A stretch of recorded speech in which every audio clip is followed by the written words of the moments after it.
見到有人要幫你咪幫，咪就係咁。從來冇諗過做好心有好報，最多都係諗死嗰陣時候走得舒服啲。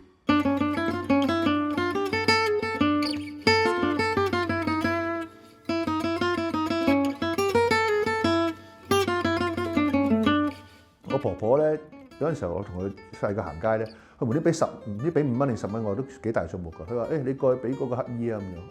婆婆唔好冇過俾個乞衣，俾完乞衣翻嚟去鬧我。你做乜？你俾完錢做乜唔叫乞衣保佑你啊？可唔可以俾錢佢保佑？婆婆，你5蚊俾保佑，你叫乞衣保佑我哋？點？我嗰陣時未識用，即係施捨咁咪施捨，原來有來有往咩？咁我俾100蚊佢又咪保佑我多啲嘅應該。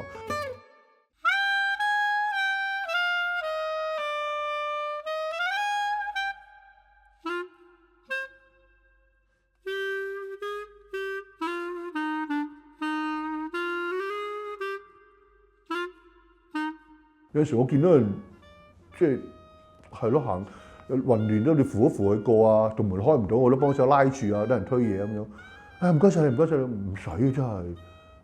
即係你冇做嗰樣嘢先反而問自己，點解頭先我見到人哋要推嗰個車入嗰度門，我唔幫佢手拉咧？我反而會問自己喎。但係如果拉咗之後唔使問㗎啦，基本反應嚟㗎。即係我覺得人生有啲即係好嘢壞嘢有啲基本反應 keep 喺度。見到有人要幫你咪幫，咪就係咁。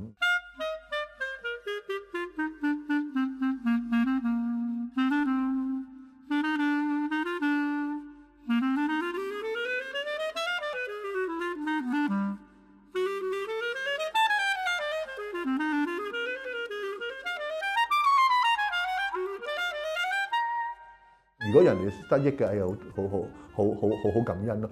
因為我唔係諗住借你嚟過橋，我係真心嘅。但係嗰種真心好複雜喎。我唔係嗰種真心，又唔係諗住買嗰個真心落嚟換一啲嘢。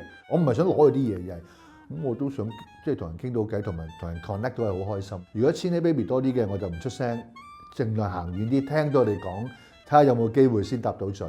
如果我哋老鬼多啲，千禧少啲嗰啲咧，咁我哋咪睇下我哋嗰啲話題係乜。如果啲話題係好老土，咪好舊嘅咧，佢唔搭嘴我都唔好逼佢，即係唔會嗰啲好。